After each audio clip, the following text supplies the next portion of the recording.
ASBL వారి శ్రీరామనవమి కళ్యాణ మహోత్సవం సింగర్ సునీత గారి మధురగానంతో మార్చి 27 సాయంత్రం 5:30కు బుక్ మై షోలో మీ ఉచిత పాస్ ఇప్పుడే బుక్ చేసుకోండి. నమస్కారం, welcome to temple tour with Gitanjali.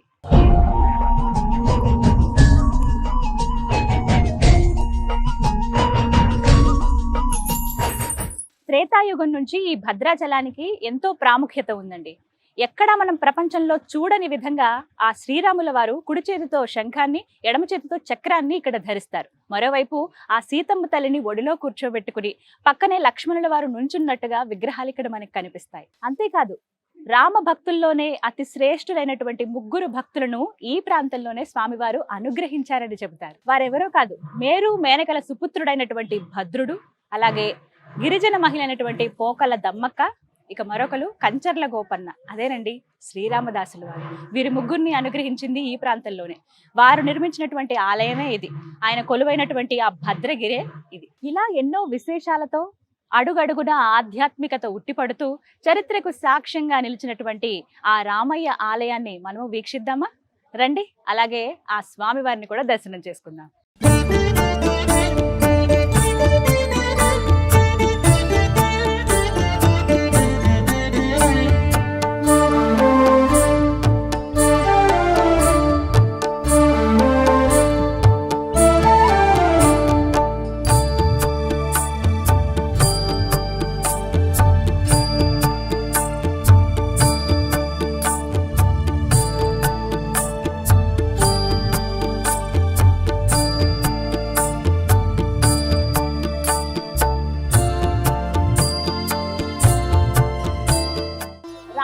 దర్శనానికి వెళ్ళాలంటే ఇదే ప్రధాన ద్వారం. ఇటు నుంచే వెళ్ళాలి లోపలికి. వెళ్దామా మరి?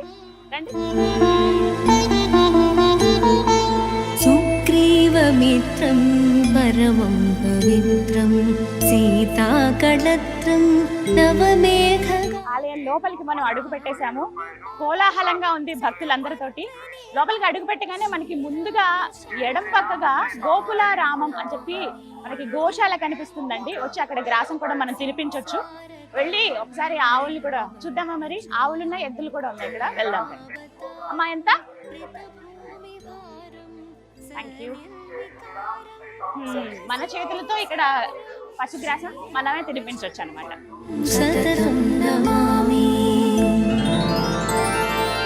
లక్ష్మీ నివాసం జగతాం నివాసం భూదేవి వాసం శరదిందుహాసం లంకా నివాసం భువనే ప్రచారం శ్రీరామచంద్రం సతతం నమామి.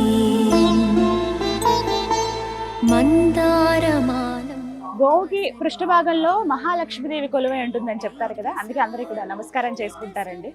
ముందుగా గ్రాసం పెట్టి ఇలా దండం పెట్టుకోవచ్చు. గోవులోనే సకల దేవతలు కొలువై ఉంటారని చెప్తారుగా. ఒక గోవుకి నమస్కారం చేసుకుంటే 3 దేవతలకు నమస్కారం చేసుకున్నట్టే. గోశాల మనం దర్శించుకున్న తర్వాత పక్కనే దాసాంజనేయ స్వామి వారు కొలువై ఉన్నారండి. రాముల వారు ఎక్కడుంటే హనుమంతుడు అక్కడ ఖచ్చితంగా ఉంటారు కదా.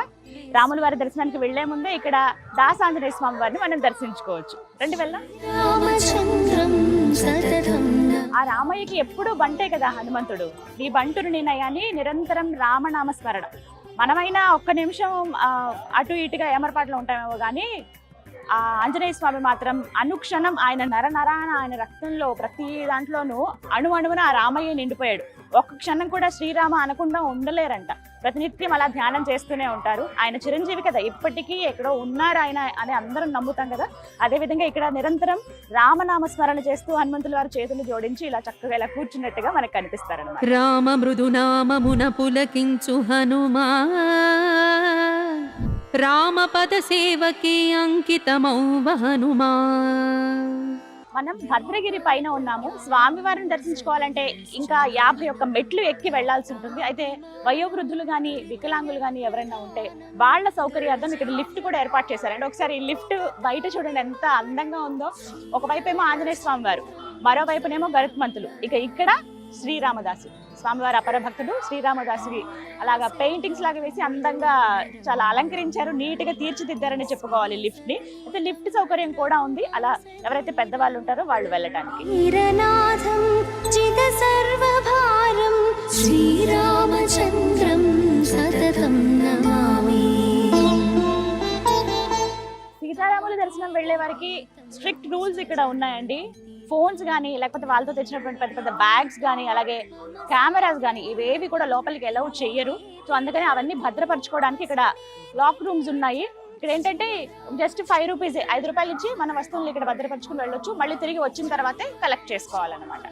సతతం నమామి శ్రీరామచంద్రం సతతం నమామి.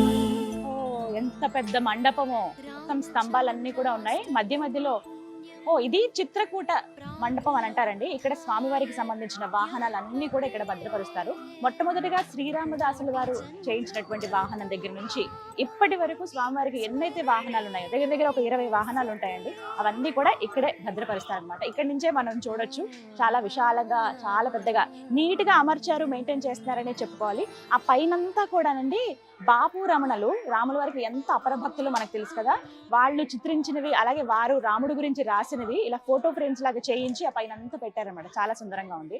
ప్రత్యేకించి బ్రహ్మోత్సవాలప్పుడు అలాగే శ్రీరామనవమి అప్పుడు ఇంకొన్ని సందర్భాల్లో స్వామివారికి వార్షిక బ్రహ్మోత్సవాలు అవుతూ ఉంటాయి, ఇంకా కొన్ని కార్యక్రమాలు జరుగుతుంటాయి కదా, అప్పుడు ఈ వాహనాల పైన స్వామివారు ఊరేగేది అవన్నీ ఇక్కడే ఉన్నాయన్నమాట. హనుమంతుడు, అలాగే హంస ఉంటుంది, కల్పవృక్షం, అలాగే గరుత్మంతుడు, ఇలా ఎన్నో వాహనాలన్నీ ఇక్కడే భద్రపరిచారు. ఇదే మెట్ల మార్గం, ఇదే 51 మెట్లు. ఈ మెట్ల మార్గం ద్వారానే మనం పైకి వెళ్ళి స్వామివారిని దర్శించుకోవాలి. పైన ఇంకా విశాలంగా ఉంటుంది. వెళ్దాం మరి. రామచంద్ర సంసారతారం నిగమ ప్రచారం ధరావతారం రితభూమి భారం సని.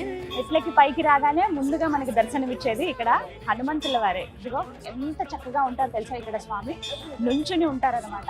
ప్రత్యేకించి మనం రాముల వారి దర్శనానికి వెళ్ళాలంటే ముందు ఆయన బంట హనుమాన్ పర్మిషన్ అడగాలి కదా. వెళ్ళి రాముల వారి దర్శనం మాకు చక్కగా జరగాలి తండ్రి అని చెప్పి ఆయన అడిగితే ఖచ్చితంగా మనకి ఆ రామయ్య దర్శనాన్ని క్షేమంగా అందిస్తాడనమాట. రండి వెళ్దాం, దండం పెట్టుకుందాం.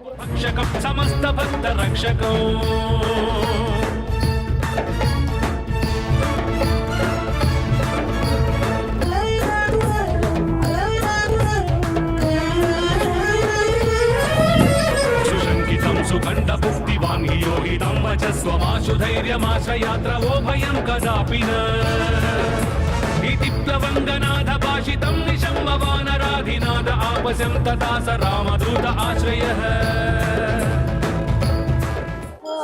ఇవన్నీ అప్పటికే చూసారా, మొత్తం సుబ్రహ్మణ్య స్వామి.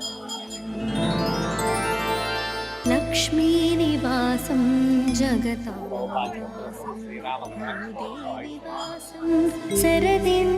ఇక ఆలయ ప్రాంగణంలో కంటే ప్రధాన ద్వారం ఇది. ఇక్కడికి అడుగు పెట్టేశాము. ఇదే భక్తులందరూ వెళ్ళడానికి ఇది క్యూ లైన్ అండి.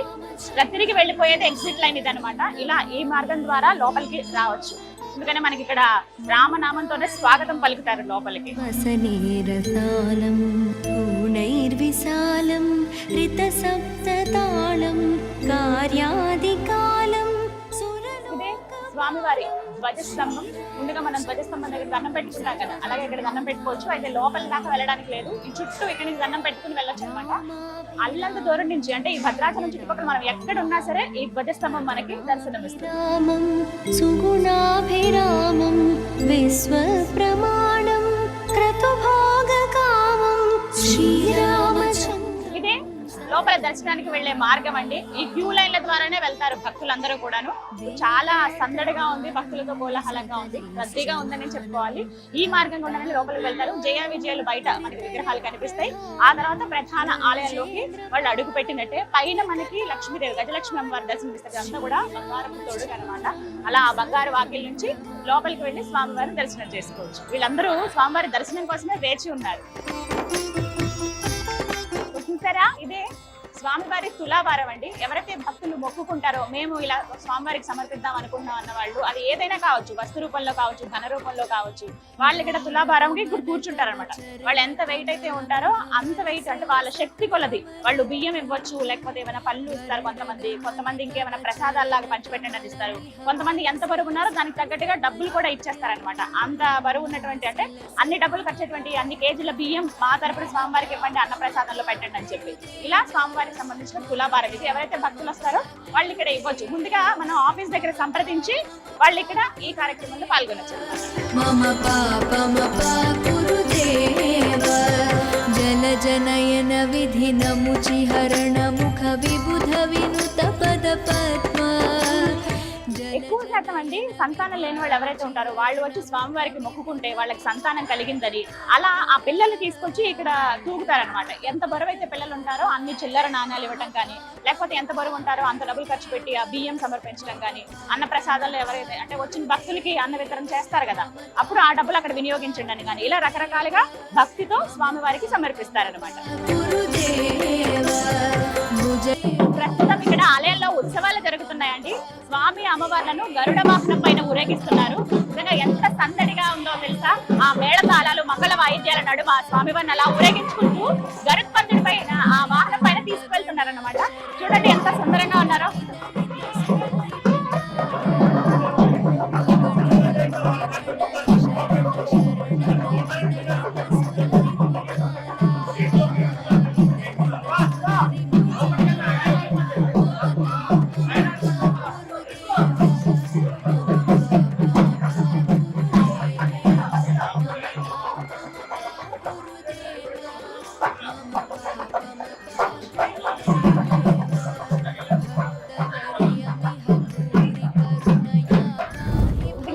భద్రగిరి పైన మనం నుంచుంటే అడుగడుగున స్వామి మనకు కనిపిస్తూ ఉంటారు. ప్రత్యేకించి అద్భుతాలే, ఒక వైకుంఠంలో మనం ఉన్నామా అన్న భావన కలుగుతూ ఉంటుంది.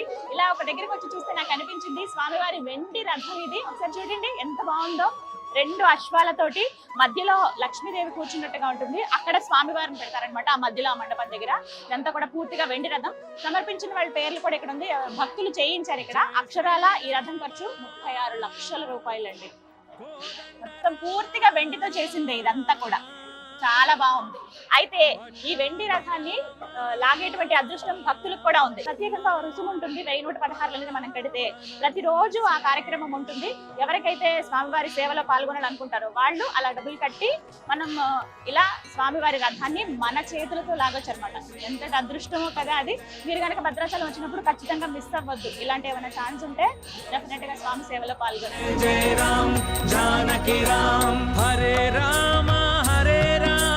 ఆ సీతారాముల దర్శనానికి వచ్చే వాళ్ళు ఫ్రీ లైన్ కూడా ఉంటుంది. స్టార్టింగ్ మనం కింద నుంచి వచ్చినప్పుడు చూసారా అంటే మీకు చూపించాను ఒక లైన్. ఆ దర్శనం అంతా కూడా ఫ్రీ లైనే. మనకి కింద నుంచి క్యూ లైన్ ఉంటుంది. లేదా మేము ప్రత్యేకంగా స్వామివారికి అర్చన చేయించుకోవాలనుకుంటున్నాం అన్న వాళ్ళు 300 రూపీస్ అలాగే 500 రూపీస్ టికెట్స్ ఉంటాయి. లేదా మేము అభిషేకంలో పాల్గొంటాం అనుకునే వాళ్ళు 1500 రూపాయలతోటి అభిషేకంలో కూడా మనం పాల్గొనొచ్చు. వాళ్ళు వెళ్ళడానికి మార్గం ఇటువైపు అన్నమాట. ఇది ఇలా ఈ దారి గుండా వెళ్ళొచ్చు. ముందుగా మనం టికెట్ తీసుకుని వెళ్దాం.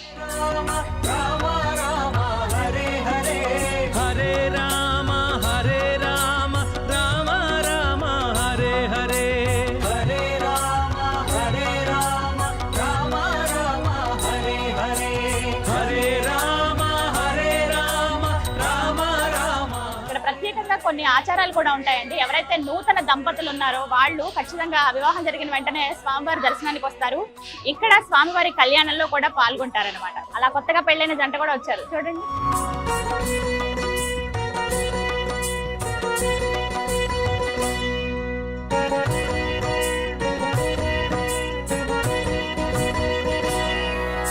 దశరథ నందన దశముఖ మర్దన దానవ భంజన శ్రీరామ. దర్శనం ఎంత చక్కగా జరిగిందో తెలుసా. స్వామివారి దగ్గర ఒక 10 నిమిషాలు చూసుంటానండి. ప్రత్యేకంగా అడిగి మరీ వెళ్ళాను. అయితే మూలమూర్తులను ఫోటో తీయడం కానీ వీడియో తీయడం కానీ నిషిద్ధం. అది నేను ఎప్పుడు గౌరవిస్తాను ఆ మాటని. మనం అందరం గౌరవించాలి. స్వయంగా వచ్చి చూస్తేనే మనం నిజంగా ఒక తన్మయత్వానికి లోనవుతాం. ఆ స్వామివారిని చూసినప్పుడు నిజంగా చాలా చాలా బాగుంది. నమ్మకం చూస్తే మీకు అర్థమై ఉంటుంది ఎంత కళగా ముందుకి ఆ తర్వాతకి. నిజంగా ఆయన ఎంత ప్రశాంతంగా అమ్మవారిని ఒళ్ళో కూర్చోబెట్టుకుని ఉన్నారు. పక్కన లక్ష్మణ స్వామి వారు దగదగా మెరిసిపోతున్నారు. ఆభరణాలు కొన్ని ఉన్నాయి స్వామివారికి వేశారు. అలాగే పూలతో అలంకరించారు అందంగా. చాలా బాగుంది. చూపి విడమర్చి చెప్తున్నారనమాట. ఇవి ఉత్సవమూర్తులు, ఇవి మూలమూర్తులు, దర్శించుకోండి స్వామిని అని చెప్పి ఒక 10 నిమిషాల పాటు ప్రశాంతంగా నాకు వచ్చిన 4 కీర్తనలు పాడుకుని ఆ స్వామివారిని తలుచుకుని ప్రశాంతంగా చూడగలిగాను. ఖచ్చితంగా మీ జీవితంలో ఒక్కసారైనా రండి, వచ్చి ఆ స్వామివారిని దర్శించుకోండి. ఇక్కడి నుంచి ఆలయం ఎంత సుందరంగా కనపడుతుందో చూడండి. గర్భాలయం ఆ స్ట్రక్చర్ కానీ ఎంత అద్భుతంగా ఉందో, చాలా నీట్ గా చెక్కినట్టుగా కనబడుతుంది. ఎక్కడ రంగులు అవి ఏం వేయలేదు, అలాగే అంటే ఆ కాలం నాటిదని తెలియడానికి అలా ఎలా అయితే నిర్మించారో అలా వదిలేశారు. సుందరంగా ఉంది. ఇక్కడ నుంచి పూర్తిగా మనకి ఆ గర్భాలయం అంతా కూడా కనపడుతుంది. ఆ లోపలే స్వామివారి కొలువై ఉన్నది. ఆ భద్రాద్రి రాముడిని చూస్తే నిజంగా మనసంతా నిండిపోతుందండి. మళ్ళీ చూడాలని ఉంది నాకు, కానీ అందరికి అవకాశం ఇవ్వాలి భక్తులకి. మళ్ళీ ఆ రామయ్య పిలిస్తే ఖచ్చితంగా వెళ్తాను. దర్శనం చేసుకుని అలా బయటికి రాగానే మనకి ఇక్కడ వైకుంఠ రాముడి దర్శనం మరొక్కసారి జరుగుతుందండి. ఒక్కసారి ఇలా చూడండి, గోపురం పైన బంగారం తొడుగు వేశారు అక్కడ స్వామికి. లోపల మూర్తి ఏ విధంగానైతే కొలువై ఉంటారో అచ్చు అదే విధంగానండి. లక్ష్మణ స్వామి వారు అలా నుంచున్నట్టుగా, ఒడిలో ఆ సీతమ్మను పెట్టుకుని రాముల వారు అలా కూర్చున్నట్టుగా ప్రశాంతంగా కనిపిస్తారు. కింద అంటే ఎవరి కోరిక మేరకు వైకుంఠం నుంచి శ్రీరాముల వారి కదలి వచ్చారు అంటే ఆ విష్ణుమూర్తి మళ్ళీ వైకుంఠ రాముడిగా కొలువై ఉన్నారు. ఆ భద్రుడు మనకు అక్కడ కొండల్లో ఆయన ఉన్నట్టుగా కనిపిస్తుంది. పూర్తిగా ఒక్కసారి చూడండి, ఇక్కడ నుంచి చూస్తే నిజంగా ఆ రామయ్య దర్శనం అయినట్టేనండి.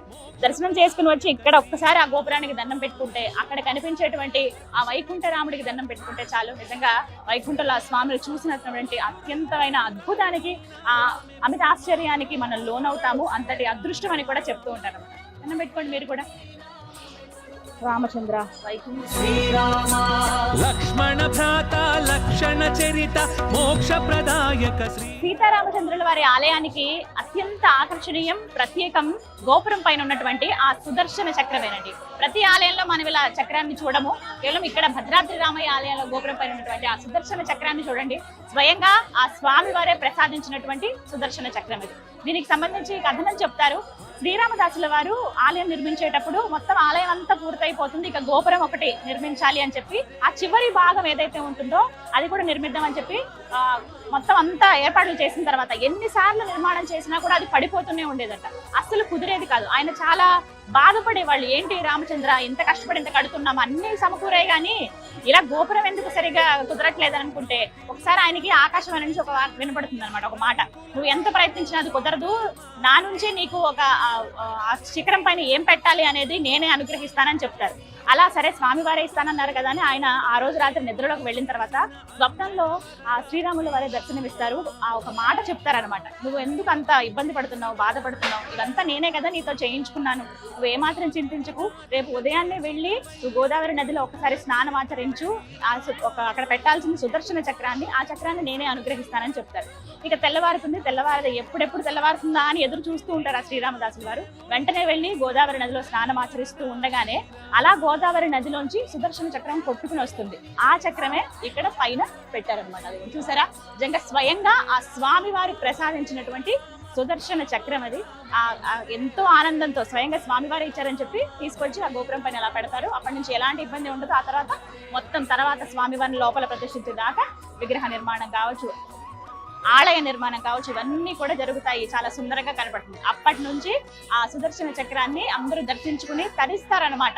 ఎంత మన లోపల దర్శనం చేసుకుని అంతా వచ్చినా కూడా గోపురం పైన ఉన్నటువంటి ఆ సుదర్శన చక్రాన్ని చూస్తే ఇక మనసంతా నిండిపోతుందండి. స్వయంగా ఆ విష్ణుమూర్తి అంటే ఆ రాముల వారే అందించారు కదా. రమ్యమైనది రామనామము వీళ్ళంతా కూడా దర్శనం కంప్లీట్ చేసుకుని బయటికి వచ్చిన వాళ్ళు అనమాట. ఇక్కడ స్వామివారి తీర్థ ప్రసాదం అందిస్తూ ఉన్నారు. ఇక్కడ నుంచి అలా ముందుకు వెళ్తే ఇక్కడ భద్ర మహర్షి వారి సన్నిధి కూడా ఉంటుంది. ఇక్కడికి వెళ్ళి చూడొచ్చు. అంటే ఎవరైతే భద్రుడు ఆయన కోరిక మేరకే కదా రామావతారం పూర్తయిన తర్వాత కూడా ఆయన వైకుంఠంలో ఉండి ఆ భక్తుడి కోసం అన్ని విడిచిపెట్టి వైకుంఠ రాముడిగా ఈ భద్రగిరిపై వచ్చి కొలువు ఉన్నాడు ఆ భద్రాద్రి రాముడు. ఇదో ఆయనకి సంబంధించినటువంటి విగ్రహం కూడా అంటే కొండ రూపంలో మనం ఇక్కడ చూడొచ్చు అనమాట. మరి ఆలయం కూడా ఇక్కడే ఉంది. శ్రీరామ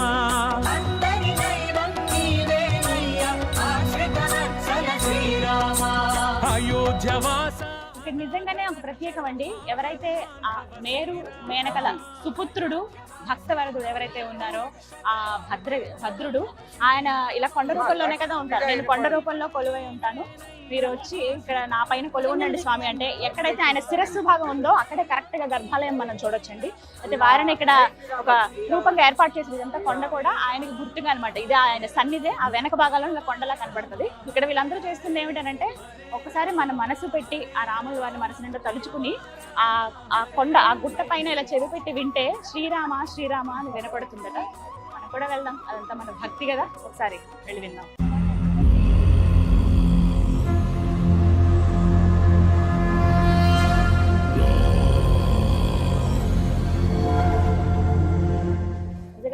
అదృష్టవంతులు కదా ఆ భద్రుడు. ఆయన కోసమే వైకుంఠం నుంచి ఆయన ఎవ్వరికి చెప్పకుండా సిరికిని చెప్పడు, చేదోయి సంధింపడు, అంటే ఏవి శంకు చక్రాలు వదిలేస్తాడు, ఆదిశేషుకి చెప్పడు, అంటే సీతమ్మ వారికి కూడా చెప్పకుండా భక్తుడి కోసం పరిగెత్తుకుని ఆ వైకుంఠం నుంచి వచ్చేస్తాడు ఆ వైకుంఠ రాముడు. అలాగే వచ్చి ఇక్కడ వైకుంఠ రాముడిగా కొలువై ఉన్నాడు అనమాట. పరిపాలకుడవయ పావనమూర్తి శ్రీరామ. శ్రీరామ రామ రామేతి రమే రామే మనోరమ సహస్రనామ తత్తుల్యం రామనామ వరామే. సీతారామచంద్రుల వారి యాగశాల ఇది. ఇక్కడే యజ్ఞం అవి నిర్వహిస్తారండి. ఒక మాట చెప్తారు, ప్రత్యేకంగా కాశీ క్షేత్రంలో మనం 1000 మందికి అన్నదానం చేసిన, ఇక్కడ ఒక్క భక్తుడికి అన్నదానం చేసిన ఒకటే అని చెప్తారు. నిజంగా అదృష్టం ఇలాంటి ప్లేసెస్ కి మనం రావాలన్నా దర్శించుకోవాలన్నా ఇక్కడ యజ్ఞ యాగాదులన్నీ కూడా ఇక్కడే నిర్వహిస్తారనమాట. ఇక్కడ కొంతమంది ఋత్వికులు కూర్చోవడానికి సరిగ్గా స్థలం ఉంది, బయట నుంచి ఇలా వీక్షించవచ్చు. ఇదే యాగశాల. రామనామము రామనామము రామనామము రమ్యమైనది రామనామము ప్రణవమను ఓంకారనాద బ్రహ్మమే. ఆ సీతారామచంద్రుల వారికి ఎప్పుడు నిత్య కళ్యాణం పచ్చతోరణమేనండి. స్వామివారికి నిత్యం కళ్యాణం జరుగుతుంది.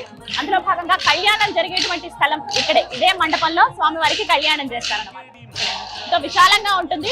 కళ్యాణం అయిపోయిన తర్వాత ఎప్పటికప్పుడు క్లోజ్ చేసేస్తారు. అయితే భక్తులు కూర్చోవడానికి చాలా స్థలం ఉంది ఇక్కడ నుంచి వీక్షించవచ్చు. నూతన దంపతులు కావచ్చు, అలాగే వాళ్ళ వివాహ రోజులు ఉన్నప్పుడు, అంటే పెళ్లి రోజులు ఉన్నప్పుడు అలా చాలా మంది వచ్చి కళ్యాణం ఇక్కడ జరిపించుకుంటారన్నమాట. ప్రతినిత్యం ఉంటుంది. మన ఆసక్తి, మన భక్తి వచ్చి స్వామివారి కళ్యాణంలో పాల్గొనవచ్చు. భూమిలో జనులను కావగా వచ్చిన నిజంగా ఎంత ప్రశాంతంగా ఉందండి, మనసంతా నిండిపోయింది. నిజంగా వైకుంఠంలో అడుగు పెట్టానని నన్న భావన ఉంది నాకైతే. స్వామివారు ఎంత నిండుగా చక్కగా కనిపిస్తున్నారో. ఇక్కడికి వచ్చిన ప్రతి భక్తుల్లోనూ ఎప్పుడెప్పుడు స్వామిని చూద్దామా అని వెళ్తున్న భక్తులు ఒకవైపు, దర్శనం చేసుకుని వచ్చిన తర్వాత అమితానందంతో కనబడుతున్న భక్తులు మరోవైపు. నిజంగా ఇదొక ప్రత్యేకమైన లోకం భద్రాద్రి రామయ్య. ఎప్పుడో అనుకున్నాను రావాలని, కానీ ఇలా వచ్చి దర్శనం ఎంత బాగా జరుగుతుందని మాత్రం నేను అనుకోలేదు. చాలా సంతోషం అనిపించింది. సాధారణంగా నాకు మా అమ్మగారు చెప్పేవాళ్ళు, ఎక్కడైతే కీర్తనలు ఉంటాయో, ఎక్కడైతే భజనలు చేస్తారో, ఎక్కడైతే రామ సంకీర్తనలు స్మరణలు జరుగుతాయో అక్కడ శ్రీ మహావిష్ణువు కొలువై ఉంటాడు అని చెప్పారు మా అమ్మగారు. అలా నాకు ఎన్నో కీర్తనలు మా అమ్మగారు కూడా నేర్పించారండి. మా అమ్మగారు రాముడికి అపర భక్తురాలు అనమాట. ఏమన్నా ఉన్న రాముడిలా అని రామాయణం గురించి అవన్నీ నేను తెలుసుకున్నానంటే ఆవిడ నుంచి. మన పెద్దవాళ్లే కదా నేర్పిస్తారు. ఇక్కడికి వస్తే పూర్తిగా ఇంకా మనకి తెలుస్తుంది రామ భక్తులు ఏ విధంగా ఉన్నారు, రామ భక్తుడు ఏ విధంగా ఈ ఆలయాన్ని అంతా నిర్మించారు అని చెప్పి చాలా అద్భుతంగా ప్రతి ఒక్కటి మనం తెలుసుకోవచ్చు. అలా ఎన్నో కీర్తనలు నా మనసుకి నచ్చినవి కూడా ఉన్నాయి. అలా మా అమ్మగారు ఆ కీర్తనలు పాడుతుంటే నేను కూడా వినేదాన్ని. అందులో నాకు నచ్చింది ఎప్పుడూ నేను స్మరించుకునేది ఆ రాముడి గురించి. శ్రీరామాయ రామభద్రాయ రామచంద్రాయ వేదసే రఘునాథాయ నాథాయ సీతాయ పతయ నమః. జయ శ్రీరామ్. ఎంత చక్కగా ఉంటాయో ఆయన గురించి పాడినప్పుడు కానీ ఎవరైనా చెప్తుంటే విన్నా కూడా ఆ యుగ పురుషుడు, ఆ మర్యాద పురుషుడు నిజంగా ఎంతో ఉత్తమమైన, అంటే మనిషి రూపంలో వచ్చి ఆ దేవుడు, ఆ వైకుంఠనాథుడు ఇలా మానవాళికి ఎలా బతకాలి అని నేర్పించారు. రామాయణం ద్వారా మనం ఎన్నో విషయాలు కూడా నేర్చుకోవచ్చండి. అందులో వారు వనవాసం చేసే సమయంలో ఇదే భద్రాద్రిలో ఇక్కడే ఆయన గడిపారు అనడానికి కొన్ని గుర్తులు కూడా ఉన్నాయి. అలాగే ఒక భక్తుడి కోసం ఆయన వచ్చి ఇక్కడ కొలువై ఉన్నారు అనడానికి పెద్ద గుర్తు, నిదర్శనం ఈ ఆలయం. సుగ్రీవమిత్రం పరమం పవిత్రం. భద్రాద్రి రామయ్య గర్భాలయం ఎంత సుందరంగా ఉంటుందో తెలుసా అండి. అణువణువున ఆధ్యాత్మికత ఉట్టిపడుతూ ఉంటుంది. సింపుల్ గా మనకి కనిపిస్తుంది కానీ చాలా సుందరంగా ఉంటుంది. ఎక్కడ రంగులు అవి వేసి ఉండదు. ఆ సిమెంట్ కలర్ లో, నా గ్రే కలర్ లోనే ఉంటుంది ఆలయం. కానీ చాలా బాగుంటుంది. ఆ సుదర్శన చక్రం చూడొచ్చు, భద్రాద్రి రాముడి రూపం అక్కడ చూడొచ్చు. అలాగే ఆలయం అంతా కూడా, అంటే ఈ మొత్తం ఈ గర్భాలయం అంతా కూడా ఒక రథం లాగా ఉంటుంది. గుర్రాలు ఇలా లాగుతున్నట్టుగా అనిపిస్తుంది అన్నమాట. మొత్తం ఒక రథం మాదిరిగా ఉంటుంది. ఇక్కడ పెద్ద చక్రం చూసారా, ఇలా అటువైపు కూడా చక్రాలు ఉంటాయి. మొత్తం 4 వైపులో 4 చక్రాలు ఉంటాయి. ఇలా గుర్రం మీద ఒక మనిషి ఇలా ముందుకు తీసుకువెళ్తున్నట్టుగా ఉంటుంది.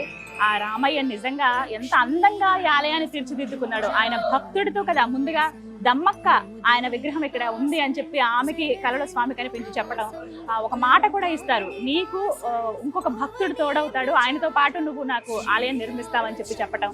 అలా నిర్మాణమైనటువంటి ఆలయమే ఈ భద్రాద్రి ఆలయం. మందారమాలం వసనే రసాలం. శ్రీరామ ఈ పేరే ఒక తారక మంత్రం అండి. మనసులో అనుకున్న బయటికి మనం అన్నా, లేకపోతే భజనల్లో కీర్తనల్లో మనం స్మరించిన, ఎవరికైనా రామ అనమని చెప్పినా అది ఎంతో పుణ్యం అండి. అలాంటిది కొంతమంది రామకోటి అని రాస్తూ ఉంటారు. ఆ పుస్తకాలు కూడా మనకి ఇక్కడ ఆలయం దగ్గరలోనే ఉంటాయి. అయితే అవన్నీ రాసిన తర్వాత వాటిని ఏం చేయాలంటే భద్రాద్రి ఆలయంలో వాటిని సమర్పించేయాలని చెప్తారు కదా. అలా ఎక్కడ సమర్పించాలంటే ఇదిగోటి ఇక్కడ చూస్తున్నారు కదా, ఇక్కడే ఆ మండపం ఇది. ఇదే ఆ మండపం, మొత్తం రామకోటి పుస్తకాలే కనిపిస్తాయి మనకి ఇక్కడ. మనం ఒక దీక్షగా తీసుకుని కొంతమంది, లేకపోతే ప్రతినిత్యం ఇన్ని రామనామాలు అని చెప్పి కొంతమంది రాస్తూ ఉంటారు. అలా ఆ పుస్తకం తీసుకువెళ్ళి ఆ రామనామాలు రాసి తర్వాత మళ్ళీ ఇక్కడ భద్రాచలంలోనే, ఇక్కడ స్వామివారి సన్నిధిలోనే, ఇక్కడ ఈ మండపం దగ్గర అవి ఇచ్చేస్తారన్నమాట. అక్కడ సమర్పించేస్తారంటే ఆ రాముని తలుచుకుంటూ మనం రాసినటువంటి ఆ రామకోటని మళ్ళీ ఆ రామయ్య చెంతకే ఇచ్చేసినట్టు అనమాట. ప్రణవమను ఓంకారనాద బ్రహ్మ. స్వామివారికి ఎదురుగుండా, అంటే ఆలయానికి గర్భాలయానికి ఎదురుగుండానే మనకి ఎడం పక్కగా స్వామివారి అపర భక్తుడు శ్రీరామదాసు వారి విగ్రహం కూడా చూడొచ్చండి. ఇదిగోండి ఇక్కడే స్వామి. ఎంతటి అదృష్టవంతులు ఆ భక్త రామదాసు. నిజంగా ఆయన కంచర్ల గోపన్నగా ఒక తహసీల్దారుగా ఉన్న వ్యక్తి రాముడి గురించి తెలుసుకుని రామ భక్తుడిగా మారిపోయి ఆ తర్వాత ఆయన రచించినటువంటి కీర్తనలు అపారం అండి, అనిర్వచనీయం. అవి ఎంత అద్భుతమైనవంటే ప్రతి ఒక్కరూ కూడా సులువుగా, ఇప్పుడు పండితులైనా పామరులైనా ఎవరైనా పాడుకుని కీర్తించుకుని తరించే విధంగా ఆ కీర్తనలు ఆయన రచించారు. నిజంగా అపర భక్తుడు ఆయన దర్శించుకున్న మాత్రాన్ని మనకు పుణ్యం లభిస్తుందని చెప్తూ ఉంటారు. అటువంటిది ఆ రామదాసు నిర్మించినటువంటి ఆలయమే ఇదంతా, ఈ భద్రాచలం. తృప్తులకు ఆనందముసగును రామనామము. ఇక్కడ స్వామి అమ్మవార్ల శేష వస్త్రాలని ఇక్కడ అమ్ముతూ ఉంటారండి. కావాలంటే మనం తీసుకోవచ్చు. ఎవరైతే భక్తులు ప్రేమతో భక్తితో స్వామివారికి సమర్పిస్తారు కదా, స్వామివారికి పంచ కానీ, అమ్మవారికి చీర కానీ, అలాగే లక్ష్మణ స్వామివారికి పంచ, ఇవి ఇచ్చినవన్నీ కూడా ఇక్కడ విక్రయిస్తారు. మనం ఏదైనా పూజలు జరిగినప్పుడు, ఏమైనా శుభకార్యాలప్పుడు ఈ వస్త్రాలు కట్టుకుని మనం ఆ పూజలో పాల్గొనొచ్చు. అంటే అంతటి పవిత్రమైనవి, స్వయంగా స్వామి అమ్మవార్లకి ధరింపజేసినవి ఇస్తారు. లేదంటే ఉట్టిగా అమ్మవారి దగ్గర పెట్టిన చీరలు కావచ్చు, అలాంటివి కూడా ఇక్కడ మనం తీసుకోవచ్చు. అమ్మవారి చీర అంటే ఎంత అదృష్టమో కదా అది కట్టుకోవాలంటే. స్వామివారికి దీపారాధన చేయొచ్చు. అయితే ఆలయం బయటనే, మనకి లోపల ఎక్కడ కూడా మనకు అవకాశం ఉండదు కాబట్టి ఇక్కడ స్వామికి నేతి దీపాన్ని సమర్పించి వెళ్ళొచ్చు అనమాట లోపలికి. కొంతమంది దర్శనం అయిపోయిన తర్వాత వచ్చి దీపాన్ని వెలిగిస్తారు. ముందుగా కూడా దీపాన్ని వెలిగించి మనం లోపలికి వెళ్ళొచ్చు. ఇక్కడ 1,00,000 ఒత్తులు, 1,00,000 ఒత్తులు, అలాగే 1116 ఇలా ఈ ఒత్తుల సంఖ్యను పెట్టి ఇలా దీపంలో పెట్టి మనకి ఇస్తారనమాట. నేను కూడా దీపం వెలిగిస్తాను.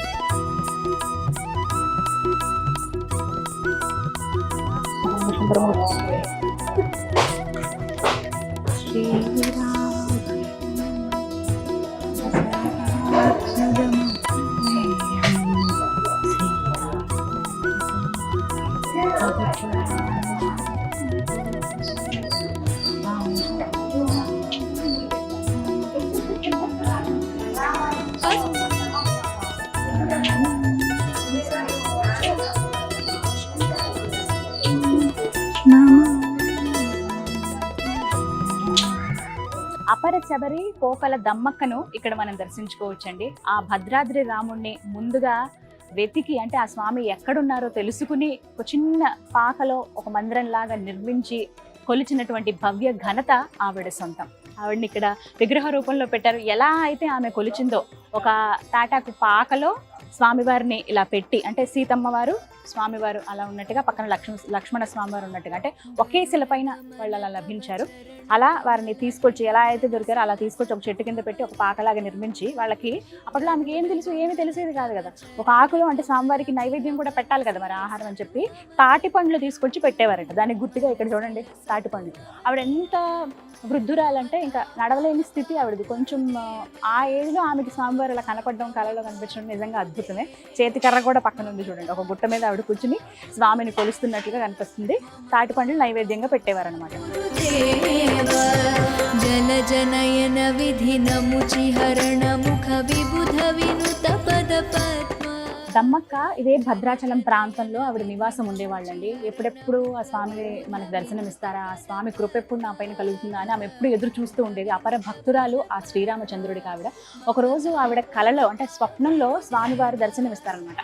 దమ్మక్క ఇదే ప్రాంతంలో, నువ్వు ఉంటున్నటువంటి ఈ ప్రాంతం దగ్గరలోనే ఆ గుట్టల్లో, ఆ అడవిలో నేను ఉన్నాను, నన్ను ఒకసారి కనిపెట్టి ఎక్కడున్నానో బయటికి తీసి నాకు ఇలా ఆలయం నిర్మించు. అయితే నీకు సహాయం చేయడానికి నాకు ఇంకొక భక్తుడు కూడా వస్తాడు, ఆయన సహాయంతో ఒక మందిరాన్ని మీరు నిర్మించి నుంచి భక్తులకు నా దర్శనం ఇప్పించండి అని చెప్తారట.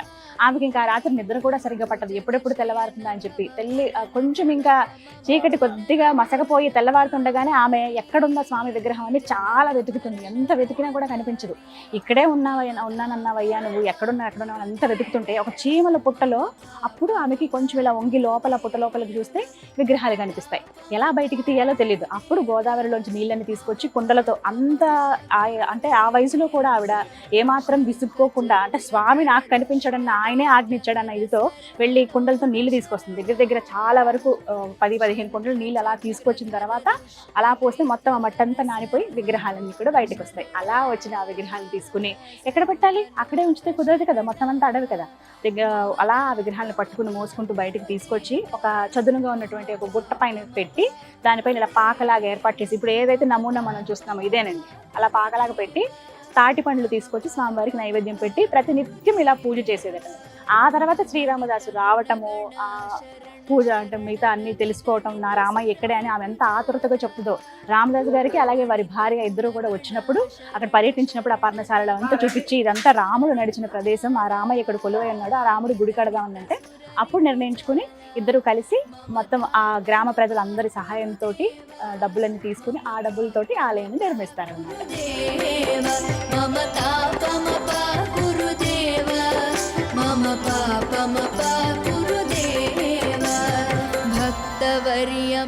ప్రతి సంవత్సరం శ్రీరామనవమి రోజున సీతారాముల కళ్యాణం ఎంత వైభవంగా జరుగుతుందో మనందరికీ తెలిసిందే కదా. ఆ కళ్యాణం జరిగేది ఇక్కడే.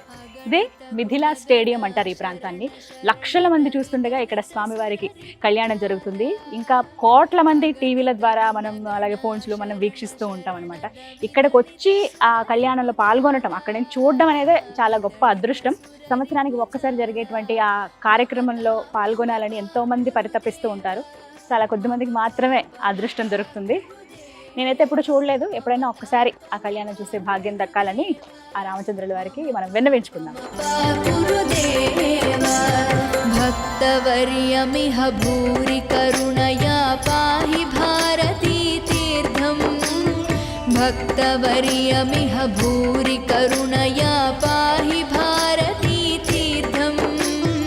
పాహి భారతీ తీర్థం. మమ తాపమపా గురుదేవ, మమ పాపమపా గురుదేవ. నిజంగా ఎంతటి అదృష్టమో. స్వామివారి ప్రసాదం తీసుకున్నాను అంటే అందరూ తీసుకున్నట్టుగా వెళ్ళి ఆ లడ్డు కౌంటర్ దగ్గర నుంచుని ప్రసాదం తీసుకోవడం కాదండి. ఇప్పుడే స్వామివారికి నివేదించినటువంటి మధ్యాహ్న సమయం అయింది. మీకు దాదాపుగా చూస్తే అర్థమై ఉంటుంది, అందరూ కూడా వెళ్ళిపోతూ ఉన్నారు. సమయం అంటే ఆలయం వేళలు కూడా ఉదయం 5 గంటల నుంచి మధ్యాహ్నం 1 గంట వరకు, మళ్ళీ 4 గంటలకి ఆలయం తెరుస్తారు. 4 గంటల నుంచి రాత్రి 8 వరకు తెరిచి ఉంటుంది. అయితే ఈ మధ్యాహ్న సమయం ఏదైతే స్వామివారికి ప్రసాదం అంటే ఆ నైవేద్యాన్ని నివేదన చేస్తారో అదే నైవేద్యం ప్రసాదంగా నాకు అందించారు. కదంబం ఇవాళ స్వామివారికి నివేదించారనమాట. ఆ ప్రసాదం వేడిగా ఉంది. ఇంకా అయ్యగారు వచ్చి ఇవ్వగానే చాలా సంతోషం అనిపించింది. చాలా ప్రత్యేకమమ్మ, స్వామివారికి ఇప్పుడే నివేదించినటువంటి ప్రసాదం ఇది, కదంబం అని చేతికిచ్చారు. అదృష్టం నిజంగా. ఇక మనందరికీ ఎంతో ఇష్టమైన స్వామివారి ప్రసాదం అందించేది ఇక్కడేనండి. ఇవే ఆ కౌంటర్స్. మనం ఆలయం లోపల నుంచి కూడా ఇలా రావచ్చు, లేదంటే మొత్తం ఆలయానికి వెనక భాగంలో ఉంటుంది. ఈ మాఢ వీధుల్లోనే ఇలా నడుచుకుంటూ వచ్చి ఇక్కడ తీసుకోవచ్చు అనమాట. ఇక్కడ మనకి ప్రత్యేకంగా స్వామివారిది కళ్యాణం లడ్డు ఇక్కడ మనం కొనుక్కోవచ్చు. అలాగే మామూలుగా స్వామివారి ప్రసాదం లడ్డు, చక్కెర పొంగలి, పులిహోర ఇవన్నీ ఇక్కడే దొరుకుతాయి. ఇదే పోకల దమ్మక్క స్వామివారి అన్నప్రసాద భవనం. ఇక్కడే స్వామివారి అన్నప్రసాద వితరణ జరుగుతుంది. దర్శనానికి వచ్చిన భక్తులందరూ కూడా ఒక్కసారైనా ఆ స్వామివారి ప్రసాదం తీసుకుంటే చాలు, అది మహద్భాగ్యం అని ఫీల్ అవుతారు. అలాంటి వారందరూ కూడా ఇక్కడ ప్రసాదాన్ని తీసుకుంటారండి. సమయం ఉంటుంది ప్రత్యేకంగా, మధ్యాహ్న సమయంలో ఇక్కడ భోజనాలు ఉంటాయి. అప్పుడు వెళ్ళి మనం భోజనం చేయొచ్చు. నిజంగా చాలా అమృతంలాగా ఉంటుంది స్వామివారి ప్రసాదం అయితే. ఎవరైతే ఇలా వచ్చి దర్శనానికి స్వామివారి దర్శనం చేసుకుని అన్ని విశేషాలు చూసి ఇక్కడ చుట్టూ షాపింగ్ అవి చేసుకుని చివరిగా స్వామివారి ప్రసాదం తీసుకోవడంతో ఆ రాముల వారి దర్శనం కంప్లీట్ అయినట్టే. నా దర్శనం కూడా దాదాపుగా పూర్తయిపోయింది. నేను కూడా అన్నప్రసాదానికి స్వీకరించడానికి వెళ్తాను. ఎవరైతే భద్రాచలం వస్తారో ఖచ్చితంగా ఇవన్నీ కూడా దగ్గరుండి అంటే మీరు కొంత సమయం అంటూ పెట్టుకుని మొత్తం వీక్షించండి, అణువునా చూడండి. ఆ భద్రాద్రి రాముడి విశిష్టత అనేది ఎంతో అద్భుతంగా ఉంటుంది, కన్నుల పండుగగా ఉంటుంది. వీలైతే 1-2 రోజులు ఇక్కడ గడపండి, స్వామివారి కళ్యాణంలో పాల్గొనండి, తరించండి. ఇదే నా కోరిక. అంటే ఇలా ఒక వీడియో చేయడానికి కూడా కారణం అదే, అందరికీ తెలియాలని చెప్పి. అందరూ వచ్చి ఆ స్వామివారి కృపకి పాత్రలు అవుతారని కోరుకుంటూ ఇది వాళ్ళ టెంపుల్ టూర్ విత్ గీతాంజలి మరో దివ్య ఆలయ సందర్శనంతో మళ్ళీ మీ ముందుకు వస్తాను. జయ శ్రీరామచంద్ర ప్రభు.